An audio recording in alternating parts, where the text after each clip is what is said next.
All right, artists, we have practiced drawing our dinosaurs, and now it's time to draw them into a dinosaur landscape. So one very important part of a landscape that I'm going to draw is something called the horizon line, and this separates the land from the sky. Now I'm actually going to have a horizon line, and I'm going to put some mountains and a volcano in my background. Now I'm using a pretty small piece of paper. If you have larger paper, that works too. And I'm making sure that I'm holding my paper horizontally, not vertically, because it is a landscape and we always have our papers held horizontally or landscape style. If you were to try and print something on a computer, you would notice it would either be portrait or landscape. So this is landscape. I'm going to draw a horizon line not across the middle of my paper because I want to make sure I leave room for my mountains, and I also want sky because I'm going to draw some pterodactyls there. So I'm going to draw a horizon line. I'm not going to make it straight. I'm actually going to make it dip down a little bit, and I'm going to draw another little line behind it just so I have some differences here. And some things you might want to add for your dinosaurs might be, maybe this is going to be a little pond, a little source of food and water, where I'll have some plants growing around for some of my herbivores. And I'm thinking in this little area here, I'm going to add palm tree. I'm just drawing right now. These are all things I'm going to come back and color when I'm done. Just trying to fill up my space, but not too much because then I'm going to add my dinosaurs in. And I'm going to include my mountains in my background. I'm going to make one of these mountains a volcano.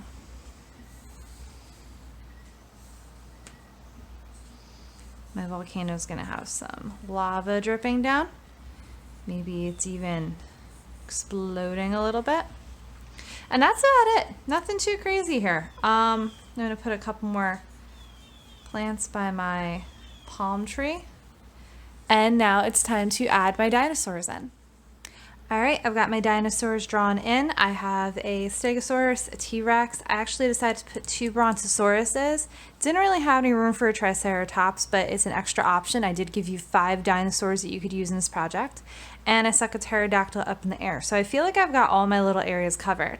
And what I did do that you can do with your dinosaurs is I drew a Brontosaurus, and I also drew a smaller one. So it's a baby Brontosaurus. If you simply draw the dinosaurs smaller, then you can have a few more that way and probably fit a few more because the babies are easier to fit. And now it's time to add some color.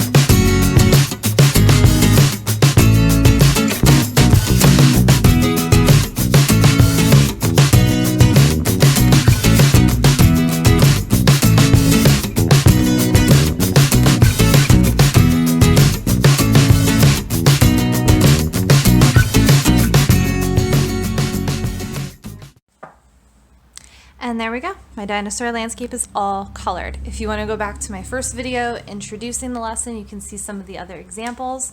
Otherwise, this is a pretty good one.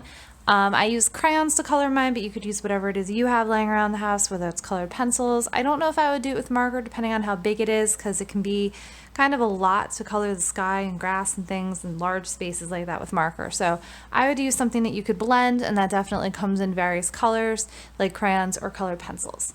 You can see I made my dinosaurs different fun colors. I could still even add a little more. I even added a few little details in with a black Sharpie marker, or a regular marker would work too if that's what you have. Made sure that my grasses kind of changed so that my little snack grasses from my other dinosaurs stood out. So I had like light green on top of dark and dark on top of light, and just little things like that.